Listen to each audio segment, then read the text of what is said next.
जय श्री राम। रामनवमी की आप सबको बहुत बहुत बधाई। हम बहुत दिनों से देख रहे हैं कि रामनवमी के बारे में अलग अलग बातें कही जाती हैं और लोग पूछते भी रहते हैं कि रामनवमी क्यों मनानी चाहिए, रामनवमी क्यों मनाई जाती है। तो इसमें बहुत लंबा चौड़ा सवाल नहीं है, क्योंकि हमारे हिंदू सनातन में सभी मानव छोटे से बड़े तक सभी जानते हैं कि रामनवमी को मनाने का जो पर्व है वो भगवान श्री राम के प्राकट्य के नाम से ही जाना जाता है।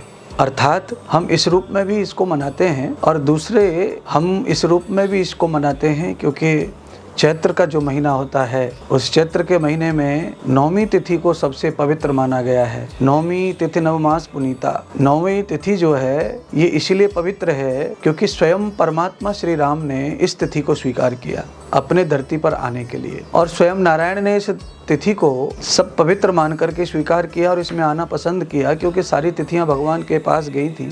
सब तिथियों में से ही भगवान ने रामनवमी को ही चुना, क्योंकि रामनवमी परमात्मा को, ये हमारे अंकों में सबसे बड़ा अंक है नवमी का, इसलिए भगवान ने इसको चुना और इसमें चुन करके धरती पर आगमन करने का, उत्सव करने का नियोजन किया, प्राकट्य हुए, अवतार लिया और सुंदर उत्सव।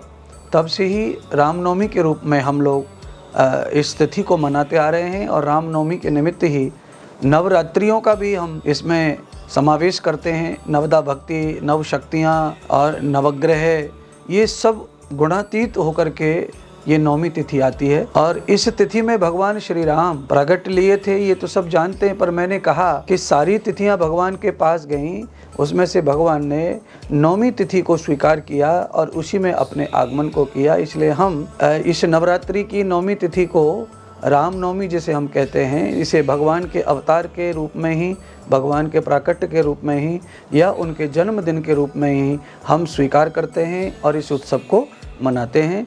दूसरा, इसमें ये देवियों की जो परंपरा है, आदि शक्ति की जो परंपरा है, तो ये परंपरा भी इसमें मानी जाती है। नवदुर्गा के रूप में भी पूर्णाहुति जो है वो नौमी तिथि में होती है, इसलिए भी हम 9 देवियों के रूप में भी इस नौमी तिथि को मनाते हैं या रामनवमी के रूप में भी मनाते हैं। तो ये दोनों नर नारी यानी सीता और राम, ये दोनों की ही पूजा अनुष्ठान के रूप में, आनंद के रूप में रामनवमी का उत्सव मनाया जाता है। धन्यवाद।